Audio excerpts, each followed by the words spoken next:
गण्डकी प्रदेश ऐतिहासिक संविधान सभाद्वारा निर्मित नेपालको संविधानले प्रभावकारी कार्यान्वयनका क्रममा प्रदेश सभाको निर्वाचन भई 2074 साल फागुन 4 गते गण्डकी प्रदेश सरकारको गठन भएको हो। 21,976.34 वर्ग किलोमिटर क्षेत्रमा फैलिएको यो प्रदेश साविकको धौलागिरी अञ्चलका 4 जिल्ला म्याग्दी, मुस्ताङ, पर्वत र बागलुङ, गण्डकी अञ्चलका 6 जिल्ला गोर्खा, लमजुङ, मनाङ, स्याङ्जा, कास्की र तनहुँ र लुम्बिनी अञ्चलको नवलपुर गरी 11 जिल्ला मिलेर बनेको छ।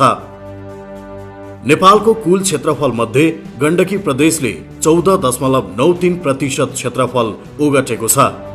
प्रदेशको कुल क्षेत्रफल मध्ये 9,682 वर्ग किलोमिटर क्षेत्र उच्च हिमाली, 4,830 वर्ग किलोमिटर क्षेत्र उच्च पहाडी, 6,480 वर्ग किलोमिटर क्षेत्र मध्य पहाडी, 1,013 वर्ग किलोमिटर क्षेत्र शिवालिक र 2 वर्ग किलोमिटर क्षेत्र तराईमा पर्दछ। यस प्रदेशमा नेपालकै ठूलो पोखरा महानगरपालिका, 26 नगरपालिका र 58 गाउँपालिका गरी जम्मा 85 वटा स्थानीय तह पर्दछन्। प्रतिनिधि सभा सदस्य निर्वाचनका लागि 18 निर्वाचन क्षेत्र र प्रदेश सभा सदस्य निर्वाचनका लागि 36 निर्वाचन क्षेत्र रहेका छन्। यस प्रदेश सभामा समानुपातिक सहित कुल 60 सदस्य रहने संवैधानिक प्रावधान छ। विक्रम सम्वत 2068 सालको जनगणना अनुसार गण्डकी प्रदेशमा 5,78,219 घरधुरी र 24,03,757 जनसङ्ख्या रहेको छ। विभिन्न 93 प्रकारका जात जातिको बसोबास रहेको यस प्रदेशमा विभिन्न 50 किसिमका मातृभाषा बोलिन्छन्। यस प्रदेशलाई प्राकृतिक स्रोत तथा सम्पदाले निकै धनी बनाएको छ। काली गण्डकी, सेती गण्डकी, मर्स्याङ्दी, बुढी गण्डकी लगायतका नदीहरू अपार जल भण्डारका रूपमा रहेका छन्। यी जल सम्पदाहरू नेपालकै समृद्धिसँग जोडिएका स्रोतहरू हुन्। भएका यिनै सम्भावनाहरूलाई समृद्धिमा रूपान्तरण गर्न गण्डकी प्रदेश सरकार योजनाबद्ध ढङ्गबाट अघि बढेको छ। पर्यटन, कृषि उद्योग, भौतिक पूर्वाधार, मानव संसाधन र सुशासनलाई प्रदेशकै समृद्धिका संवाहकका रूपमा प्रस्तुत गर्दै कार्यहरू अगाडि बढाइएको छ। गण्डकी प्रदेश प्राकृतिक र भौगोलिक रूपमा निकै मनमोहक छ। हिम श्रृङ्खला, ताल तलैया, नदी नाला, छहरा तथा गुफा प्रदेशकै परिचयका रूपमा रहेका छन्। हिमाली क्षेत्रदेखि तराईको समथर भूभागसम्म फैलिएको प्रदेशका हरेक क्षेत्रको आफ्नै विशेषता रहेको छ। प्राकृतिक रूपले सबभन्दा सुन्दर र धेरै चाहिँ तपाईँको अरूसँग तुलना हुन नसक्ने सर्वश्रेष्ठ भन्छन् नि, त्यस्तो चिजहरूको सङ्गम हो गण्डकी प्रदेश। जस्तो सबभन्दा अग्लो भन्ज्याङ के थोराङ भन्ज्याङ हाम्रो मनाङमा पर्छ। संसारमा सबभन्दा उचाइमा रहेको अग्लो ताल कुन चाहिँ तिलिसो ताल हाम्रो मनाङमा पर्छ होइन। संसारकै सबभन्दा चाहिँ गहिरो गल्छी कहाँ छ भन्दाखेरि हाम्रो काली गण्डकी म्याग्दीमा पर्छ होइन। यस्ता चाहिँ के महत्त्वपूर्ण चाहिँ चिजहरू छन्।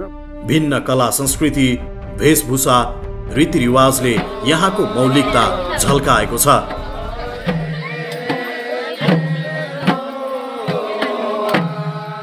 भाषा, साहित्य, कला, संस्कृतिको संरक्षण सम्वर्धन गर्दै हामी अगाडि बढ्न चाहिरहेछौँ। त्यसको लागि चाहिँ हामीले यो बहुसांस्कृतिक ग्रामदेखि लिएर सबै अवधारणा बनाउने भनेका छौँ र सिङ्गो गण्डकी प्रदेशलाई एउटा चाहिँ जीवित सांस्कृतिक सङ्ग्रहालयको रूपमा स्थापना गरेर हामी अगाडि बढ्न चाहन्छौँ। र भाषा, साहित्य, कला र संस्कृतिको जहाँ चाहिँ जगेर्ना हुन्छ, जहाँ संरक्षण हुन्छ, जहाँ प्रवर्धन हुन्छ, त्यो समाज चाहिँ सभ्य समाज हुन्छ। त्यसकारणले हाम्रो गण्डकी प्रदेश अहिलेभन्दा बढी सभ्य प्रदेश हुन्छ। धार्मिक हिसाबले यो क्षेत्र अझै महत्त्वपूर्ण रहेको छ।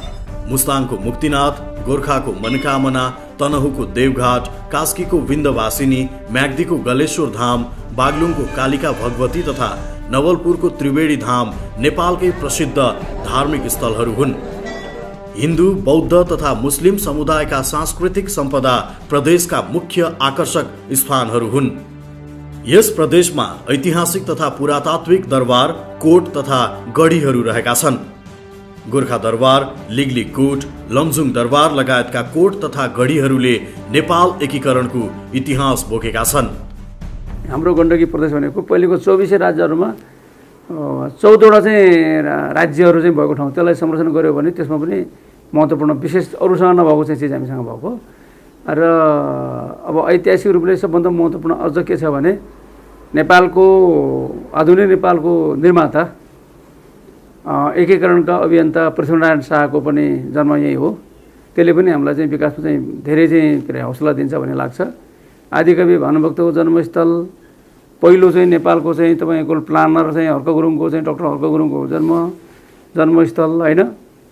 अब धर्मराज थापाको जन्मस्थल, कवि शिरोमणि लेखनाथको जन्मस्थल, अहिलेकै राष्ट्रकवि माधव घिमिरेको पनि जन्मस्थल, यो यस्ता चाहिँ सुपरलाइटिभहरू छन् हाम्रो प्रदेशको। यो चाहिँ आफ्नो विशेषता हो। गण्डकी प्रदेश नेपालकै पर्यटनको राजधानी मानिन्छ। यस प्रदेशका हरेक स्थान पर्यटकीय गन्तव्यका रूपमा रहेका छन्। विश्वकै अग्लो स्थानमा रहेको तिलिचो ताल, फेवा ताल, वेगनास ताल, रूपा ताल लगायतका तालहरू पर्यटकीय आकर्षणको केन्द्रका रूपमा रहेका छन्। मनासलु, धौलागिरी, नीलगिरी, माछापुच्छ्रे, अन्नपूर्ण लगायतका हिमालहरू यस प्रदेशको पर्यटनको स्रोतको रूपमा रहेका छन्। अन्नपूर्ण, घान्द्रुक, घोरेपानी, पुनहिल लगायतका पदमार्ग विश्व प्रख्यात गन्तव्य स्थलहरू हुन्। यी स्थानहरूको सम्वर्धन र प्रवर्धन गरी बढीभन्दा बढी पर्यटक भित्र्याउन प्रदेश सरकारले काम गरिरहेको छ। प्रदेशमा 300 वटा होमस्टे, घरवासको पर्यटन पूर्वाधार व्यवस्थापन गर्ने काम प्रदेश सरकारले अघि बढाएको छ, जसमध्ये पर्यटन विकास तथा पूर्वाधार व्यवस्थापन गर्न प्रदेशका 273 होमस्टेलाई पुँजीगत अनुदान प्रदान गरिएको छ। सन् 2019लाई आन्तरिक पर्यटन प्रवर्धन वर्ष, सन् 2020लाई छिमेकी देश पर्यटन प्रवर्धन वर्ष र 2022लाई अन्तर्राष्ट्रिय स्तरको पोखरा भ्रमण वर्षको रूपमा मनाउने घोषणा गरिएको छ।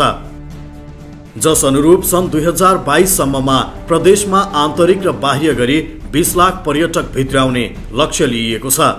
पर्यटक भनेको एउटा ऊ खुसी भयो भने, ऊ शान्त भयो भने, ऊ चाहिँ के अरे राम्रो उसको इच्छा अनुसारको उसको चाहना पुरा भयो भने मात्र पर्यटक आउने हो। यस्तो कुरालाई हामी सबैले अतिथि देवो भव भनेर सबैले चाहिँ यो पर्यटनहरूको सम्मान गरौँ, पर्यटकहरूलाई चाहिँ के अरे मर्यादित व्यवहार गरौँ र पर्यटकहरूको इच्छा अनुसारको चाहिँ इन्भाइरोमेन्ट तयार गरौँ र पर्यटनबाटै समृद्धि चाहिँ जुन हामीले परिकल्पना गरेका छौँ त्यसलाई सफल पारौँ भनेर म सबैलाई हार्दिक आह्वान गर्न चाहन्छु। पर्यटन प्रवर्धन वर्षलाई ध्यानमा राखी प्रदेशभित्रका 110 प्रमुख पर्यटकीय गन्तव्यहरूको पर्यटन प्रवर्धनको कार्य समेत भइसकेको छ। यो प्रदेश कृषिका लागि त्यत्तिकै उर्वर मानिन्छ। यहाँका 72.4% मानिस कृषि पेसामा नै आबद्ध छन्। नेपालको कुल गृहस्थ उत्पादनको 10.55% हिस्सा यसै प्रदेशले धानेको छ। प्रदेशको तराई क्षेत्र अन्न भण्डारका रूपमा रहेको छ। पहाडी क्षेत्रका कास्की तथा गोर्खाले सुन्तला उत्पादनको लागि नाम कमाएको छ भने हिमाली क्षेत्रका मनाङ र मुस्ताङ व्यावसायिक स्याउ उत्पादनका लागि नेपालकै प्रख्यात मानिन्छ। हिमाली क्षेत्रकामा हुने चाहिँ स्याउदेखि लिएर ओखरदेखि लिएर चाहिँ हाम्रो तराईमा हुने जडीबुटीको खेतीदेखि लिएर आँप लिचीदेखि लिएर धेरै चाहिँ चिजको अब यो सिट्रस जातको सबै फलफुलको विकास हुने सम्भावना पनि त्यत्तिकै छ। अर्ग्यानिक तरकारीहरूको चाहिँ विकास हुने पनि त्यत्तिकै सम्भावना छ र मकै, कोदो, गहुँको चाहिँ व्यावसायिक रूपमा चाहिँ खेती हुन सक्ने सम्भावना पनि त्यत्तिकै छ। त्यसकारण कृषिमा चाहिँ आधुनिक प्रविधिसँग कृषिलाई जोडियो भने, कृषिको व्यावसायीकरण गरियो, कृषिको चाहिँ यान्त्रिकीकरण गरियो भने कृषि क्षेत्रको विकास चाहिँ यहाँको चाहिँ जुन चाहिँ तपाईँको उर्वरशील माटो छ, जुन तपाईँको विविध हावापानीको विविधता छ, त्यो चाहिँ हाम्रो यहाँको अर्को चाहिँ तपाईँको महत्त्वपूर्ण विशेषता हो। कृषि क्षेत्रको आधुनिकीकरण, यान्त्रिकीकरण, व्यवसायीकरण गरी उत्पादन वृद्धि गर्दै आगामी 3 वर्षमा मुख्य उत्पादनमा आत्मनिर्भर हुने र 5 वर्षमा खाद्यान्न उत्पादन दोब्बर गर्ने प्रदेश सरकारको नीति रहेको छ। एक वडा एक नमुना व्यवसाय कृषि कार्यक्रम र एक पालिका एक उत्पादन कार्यक्रम सञ्चालन गरिएको छ। गण्डकी प्रदेशभित्रका 834 कृषि, पशुपक्षी तथा मत्स्य नमुना फार्मलाई पूर्वाधार विकास गर्न गण्डकी प्रदेश सरकारले अनुदान सहयोग उपलब्ध गराएको छ। यस आर्थिक वर्षमा प्रदेशभित्रका 834 कृषि फार्महरूले अनुदान सहयोग प्राप्त गरेका छन्। हाम्रो गण्डकी प्रदेश सरकारमाथि म निकै आभारी छु। यदि उहाँहरूले सहयोग नगर्नु भएको भएदेखि हामीले यो फार्म अझै बढाउन सक्थेन होला, गाई सङ्ख्या पशु सङ्ख्या बढाउन सक्थेन होला। उहाँले सहयोग गरेको हुँदा अहिले फेरि बढाएर अझै बिजनेस अझै ठुलो बनाउने योजनामा छौँ। ग्रामीण क्षेत्रमा नै बसेर केही गर्छु भन्नेहरूका लागि ठुलो हौसला मिलेको छ। प्रदेशको र यो गाउँपालिकाको र यो होमस्टेको जुन प्रदेश राज्य लगानी गरिरहेछ, यसले पछि सम्म थप ऊर्जा र व्यवसाय गर्नु निम्ति अझ उत्साह पैदा लगानी बढाउनु निम्ति हामीलाई चाहिँ त्यसले प्रेरणा दिइरहेछ। यस्तै प्रदेशका 36 निर्वाचन क्षेत्रमा एक मुख्यमन्त्री जलवायु मैत्री नमुना कृषि गाउँ निर्माणको कार्य अघि बढेको छ। यस्तै कृषि उपज भण्डारण कक्ष, कृषि उपज सङ्कलन केन्द्र, वधशाला, दुग्ध चिस्यान केन्द्र, कृषि प्रशोधन केन्द्र लगायतका कृषिसँग सम्बन्धित भौतिक संरचना निर्माण गर्ने कार्य भइरहेको छ। कृषि यान्त्रिकरण तथा ग्रीन हाउस कार्यक्रम, साना आधुनिक सिँचाइ कार्यक्रम, सहकारी खेती कार्यक्रम, चक्लाबन्दी कार्यक्रम, कृषि क्षेत्रका मूल्य श्रृङ्खलामा आधारित कार्यक्रम, होमस्टे गाउँमा प्राङ्गारिक खेती कार्यक्रम सञ्चालन भइरहेका छन्। मुख्य गरी चाहिँ उत्पादनमा विशेष जोड गर्ने, त्यसपछि प्रविधिलाई हम चाहिँ विस्तार गर्ने, प्रविधि चाहिँ भित्र्याउने र प्रविधि किसान समक्ष हस्तान्तरण गर्ने र चाहिँ हाम्रो उत्पादनलाई चाहिँ प्रोसेसिङ गर्ने, प्याकेजिङ गर्ने, यस्तो कार्यक्रमलाई पनि बेसी गर्नुपर्छ भन्ने सोचिरहेका छौँ। र बजारलाई हामीले बेसी गर्ने, जस्तै बजार बेसी गर्ने सन्दर्भमा चाहिँ किसानबाट बजारमा आउने निम्ति किसानको गाउँ गाउँमा चाहिँ हामीले एउटा चाहिँ कृषि उपसङ्कलन केन्द्र निर्माण गर्ने, एक पालिकामा चाहिँ एउटा चाहिँ कृषि हाट बजार निर्माण गर्ने र जिल्लामा आवश्यकता अनुसार चाहिँ थोक बजार निर्माण गर्नुपर्छ भन्ने योजना हामीले लिइरहेका छौँ। र यसरी बजारसँग बेइज्जती गर्ने र बजारलाई अझै हामीले चाहिँ अब अहिलेको चाहिँ विश्व बजारले माग गरेको, हाम्रो चाहिँ बजारले माग गरेको आधारबाट उत्पादन बेइज्जती गर्नुपर्छ भन्ने योजनाका साथ हामी अहिले अगाडि बढिरहेका छौँ। कृषि सूचना व्यवस्थापनका लागि मोबाइल एप तयार गरिएको छ।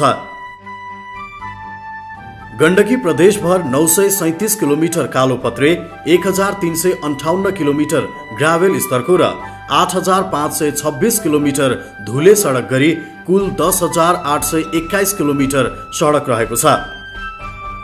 प्रदेशका सबै जिल्ला सदरमुकाम मोटर बाटोले जोडिएको छ। गण्डकी प्रदेश सरकारले प्रदेशभित्रको भौतिक पूर्वाधार विकासलाई प्राथमिकतामा राखेको छ। पूर्वाधार विकासको लागि चाहिँ हामीले चाहिँ भनेका छौँ काली गण्डकी कोरिडोर भइहाल्यो। हाम्रो उहाँ चाहिँ तपाईँको कोरलादेखि जोमसोम हुँदै मालढुङ्गा हुँदै रामदी हुँदै गैँडाकोट पुग्ने यो चाहिँ महत्त्वपूर्ण लुकिरहेको पाटोहरूको चाहिँ विस्तार हुन्छ। अर्को चाहिँ बुढी गण्डकी कोरिडोर छ, हाम्रो रुइला भान्ज्याङदेखि लिएर बेनीघाटसम्म आउने र साथै चाहिँ तपाईँको रुइला भान्ज्याङदेखि हाम्रो थोचे हुँदै धारापानी हुँदै लमजुङ हुँदै पोखरा आइपुग्ने र पोखराबाट कोरलाबाट पोखरा जोडिसकेका छ। पोखराबाट हामी चाहिँ अब दुङ्गीबास र त्रिवेणी धाम जोड्दैछौँ। साथै पोखराको चक्रपथ निर्माणको कुराकानी गरिरहेछौँ हामीले। साथै मध्यपाटी लोकमार्ग जो हाम्रो गण्डकी प्रदेशको गोर्खा, लमजुङ, कास्की होइन पर्वत, बाग्लुङ जोडिया हुन्छ। यो पनि असाध्यै महत्त्वपूर्ण छ र यो चाहिँ पनि अन्तिम चरणमा अबको 3 वर्षभित्र यो सबै कम्प्लिट भइसकेको हुन्छ। र पृथ्वी राजमार्गको मुगलिन पोखरा खण्डलाई अब हामीले फास्ट ट्र्याकमा निर्माण गर्दैछौँ। एडिबीको सहयोगमा 28 अरबको लगानीमा मुगलिनदेखि पोखराको बाटो बन्दैछ र साथै हामीले अब बुटवलदेखि पोखरासम्मको सिद्धार्थ राजमार्ग नै फास्ट ट्र्याक बनाउने चाहिँ प्रयत्न गरिरहेछौँ। सायद अर्को वर्षतिर सुरु हुन्छ भन्ने हामीलाई विश्वास छ। र अन्तर्राष्ट्रिय रूपमा चाहिँ एयर कनेक्टिभिटी पनि हाम्रो पोखरा चाहिँ हुँदैछ। गण्डकी प्रदेशको राजधानी पोखरा चाहिँ संसारको विभिन्न सहरहरूसँग जोडिँदैछ 2021 पछि र पोखरालाई मुख्य हब बनाएर हामी नेपालको सबै चाहिँ प्रदेशको राजधानीहरू चाहिँ महत्त्वपूर्ण व्यापारिक सहरहरूमा चाहिँ हामी जोडिरहेछौँ। र प्रदेशको गोर्खा, लमजुङ, मनाङ, यता चाहिँ तपाईँको बागलुङ होइन लगायतका ठाउँहरूमा चाहिँ हामीले फेरि हवाई मार्ग पनि जोड्दैछौँ। त्यस कारण त्यसो गर्दाखेरि हवाई यातायातको हिसाबले, सडक यातायातको हिसाबले हाम्रो प्रदेश चाहिँ समृद्ध प्रदेश बन्छ, सम्पूर्ण प्रदेश बन्छ। त्यसो हो भने त्यसले चाहिँ हाम्रो प्रदेशको समृद्धिमा महत्त्वपूर्ण योगदान दिन्छ। आगामी 5 वर्षभित्र प्रदेश राजधानीदेखि हरेक गाउँपालिका केन्द्र पक्की सडकले जोड्ने लक्ष्यका साथ काम थालनी गरिएको छ। सबै गाउँपालिकाका केन्द्रहरूबाट सहज रूपमा 12 महिना राजधानी पोखरा आउनका निम्ति बाटो जुन तय गर्छौँ हामी भनेका छौँ, त्यो योजनाबद्ध तरिकाबाट अहिले चाहिँ हामीले चाहिँ लाछौँ र त्यही अनुसारको चाहिँ बजेट विनियोजन चाहिँ भएको छ। पोखरा भिमा दुम्कीवा सडकलाई गौरवको आयोजनाको रूपमा अघि बढाएको छ। पोखरा महानगरपालिकामा चक्रपथ तथा मोनोरेल सञ्चालनको पूर्वाधार निर्माणका लागि विस्तृत आयोजना प्रतिवेदन तयार गर्न चिनिया कम्पनीसँग सम्झौता गर्ने कार्य अन्तिम चरणमा पुगेको छ। प्रदेश सरकारले एक निर्वाचन क्षेत्र एक सडक कार्यक्रम सञ्चालन गरिरहेको छ। समानुपातिक रूपमा प्रत्येक निर्वाचन क्षेत्रमा कम्तीमा 1वटा सडक निर्माण गर्ने उद्देश्यका साथ यो कार्यक्रम सञ्चालन गरिएको हो, जस अन्तर्गत 37वटा सडक छनौट गरी निर्माण प्रक्रिया अघि बढाइएको छ। निर्माण प्रक्रिया अघि बढेका यी सडक 225 किलोमिटर कालोपत्रे हुनेछ भने 37 किलोमिटर ग्राभेल स्तरमा सुधार हुनेछ। 12वटा सडक निर्माण गर्न विस्तृत आयोजना प्रतिवेदन तयार भइरहेको छ। प्रादेशिक सडकलाई क, ख र ग वर्गमा वर्गीकरण गरी निर्माण कार्य अघि बढाइएको छ। प्रदेशभित्र सालवसाली रूपमा निर्माण भइरहेका 158 सडक मध्ये 145वटा सडकको निर्माण कार्य करिब सकिएको छ, जसमा 45.5 किलोमिटर कालोपत्रे र 7 किलोमिटर ग्राभेल स्तरका सडक बनेका छन्। सडक निर्माण सम्पन्न भएका क्षेत्रका बासिन्दाले खुसी व्यक्त गरेका छन्। बाटो नहुँदा अति दुःख पाइएको थियो यो ठाउँबाट। कुनै कामले बजार झर्नु पर्यो भने हामीलाई सारा दिनै अन्य कामहरू रोकेर जानु पर्थ्यो। अहिले यो बाटो बनेपछि जुनसुकै जस्तोसुकै व्यवसाय गरौँ, गरी खाउँ भन्ने मान्छेलाई धेरै सहज भएको छ। गण्डकी प्रदेश सरकारले सडक निर्माणसँगै सडक पुलको निर्माणलाई समेत प्राथमिकतामा राखेको छ। हाल प्रदेश सरकार अन्तर्गत 64वटा सडक पुल निर्माणको क्रममा रहेका छन्, जसमध्ये 22वटा सडक पुल निर्माण सुरुवात भएका छन्। यस्तै सङ्घबाट हस्तान्तरित 41वटा सडक पुल मध्ये 8वटाको निर्माण कार्य सम्पन्न भएको छ। 12वटा सडक पुल यसै महिनाभित्र पुरा हुने लक्ष्यका साथ काम भइरहेको छ भने बाँकी 21 सडक पुल निर्माणाधीन अवस्थामा छन्। सिँचाइतर्फ चालु आर्थिक वर्षमा विभिन्न 38वटा क्रमागत सिँचाइ योजना पुनर्स्थापना गरी 691 हेक्टर जग्गामा वर्षैभरि सिँचाइ सुविधा पुर्याइएको छ।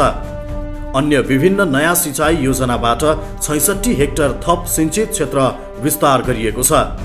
नदी नियन्त्रणका कार्यक्रम समेत सँगै अघि बढाइएको छ। गण्डकी प्रदेशमा 91% घरधुरीमा खानेपानी सुविधा पुगेको तथ्याङ्क छ। बाँकी रहेका सबै घरधुरीमा स्वच्छ खानेपानी सुविधा उपलब्ध गराउने प्रदेशको लक्ष्य छ,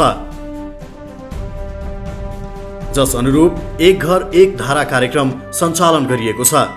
यो कार्यक्रमबाट प्रदेशका 8507 घरधुरीमा यसै आर्थिक वर्षमा खानेपानीको सुविधा उपलब्ध भएको छ। गण्डकी प्रदेश सरकारको यो कार्यक्रम निकै प्रभावकारी साबित भएको छ। स्वच्छ खानेपानीको अभावमा भौतारी रहेका ग्रामीण जनताको घर घरमा खानेपानी उपलब्ध भएपछि यो कार्यक्रमको निकै सराहना गर्न थालिएको छ। लाइन बस्नु पर्थ्यो कहिलेकाहीँ, अनि गाडीमा अब सानो कोही दिनमा अब भलाएर पुरिन्थ्यो, पानी खानै पाइन्थेन। त्यही पानीलाई पनि लिएर आएर फिल्टर गरेर खानु परिन्थ्यो। अहिले त डाइरेक्ट खाए पनि केही नहुन्छ। बिहान दिउँसो राति जति बेला पनि पानी आए सजिलो भइन्छ। प्रदेशका 72वटा स्थानीय तहका 85% घरधुरीमा विद्युतीकरण सुविधा उपलब्ध छ। बाँकी स्थानीय तहका घरधुरीमा विद्युतीकरण विस्तारको कार्य अगाडि बढेको छ। 2 वर्षभित्रमा गण्डकी प्रदेश उज्यालो प्रदेश घोषणा गर्ने प्रदेश सरकारको नीति रहेको छ, जस अनुरूप राष्ट्रिय प्रसारण लाइन नजोडिएका क्षेत्रमा विद्युत विस्तार गर्नका लागि विद्युत प्राधिकरणसँग सम्झौता भई कार्य प्रक्रिया अघि बढेको छ। सरकार स्थापना भएका दिनमा गरिएका प्रतिबद्धताहरू पुरा गर्नका निम्ति पनि योजनाबद्ध तरिकाले चाहिँ सरकार लागेको छ। जस्तै उज्यालो प्रदेश, यो प्रदेशलाई चाहिँ उज्यालो प्रदेश बनाउने घोषणा हामीले सरकार बनेकै दिनमा चाहिँ गऱ्यौँ।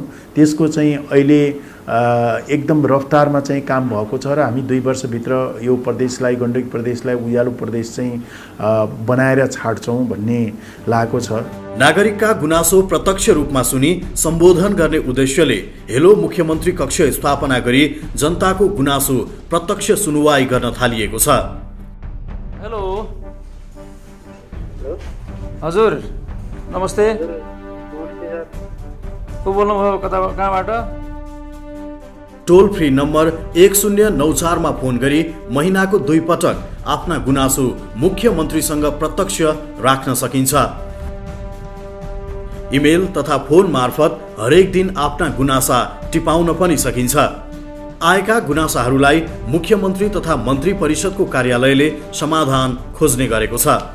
प्रदेशको सन्तुलित, न्यायिक र समावेशी विकास र समृद्धि हासिल गरी समृद्ध नेपाल, सुखी नेपालीको राष्ट्रिय आकांक्षालाई सफल पार्ने उद्देश्य लिएको छ। प्रदेश सरकारले पनि समृद्ध प्रदेश, सुखी नागरिक बनाउने दीर्घकालीन सोचका साथ आगामी 4 वर्षभित्र बहुआयामिक गरिबी 14.2% बाट 7% मा झार्ने लक्ष्य राखिएको छ। यस्तै प्रदेशको वार्षिक औसत आर्थिक वृद्धि दर 10.2% ले वृद्धि गर्ने लक्ष्य रहेको छ। यो 15 महिनाले नीतिगत चाहिँ जग तयार गरेको छ, कानुनी चाहिँ आधार तयार गरेको छ र संरचनागत र संस्थागत चाहिँ आधार पनि तयार गरे हुनाले हामी चाहिँ अब यो वर्ष चाहिँ अझ त्यसमा थप केही कामहरू गरेर तेस्रो वर्षदेखि हामी फुल फ्लेजमा चाहिँ खाली निर्माणको काम मात्रै गरेर जाने बेलामा हामी हुन्छौँ। सबै चाहिँ गण्डकी प्रदेशवासी दाजुभाइ दिदीबहिनीहरूलाई चाहिँ बिना आग्रह पूर्वाग्रह यो चाहिँ यो महान चाहिँ राष्ट्रिय चाहिँ आकांक्षा समृद्ध नेपाल, सुखी नेपाली, त्यसैमा जोडेर हामी भनेका छौँ समृद्ध गण्डकी होइन, समृद्ध अनि सुखी गण्डकीवासी भनेका छौँ। यो चाहिँ महान आकांक्षालाई, राष्ट्रिय आकांक्षालाई, प्रदेशको आकांक्षालाई पुरा गर्नको लागि लाग्नु हुनेछ भन्ने विश्वास र अनुरोध पनि गर्न चाहन्छु। प्रदेश सरकार जनभावना, जनआकांक्षा र आवश्यकताका आधारमा प्रदेशका नागरिकको जीवन स्तरमा सुधार गर्न तथा विकास र समृद्धिको अपेक्षा पूरा गर्न दृढ संकल्पका साथ अगाडि बढेको देखिन्छ। प्रदेश सरकारले हालसम्मको 15 महिने कार्यकालमा उल्लेखनीय उपलब्धि हासिल गर्न सफल भएको छ।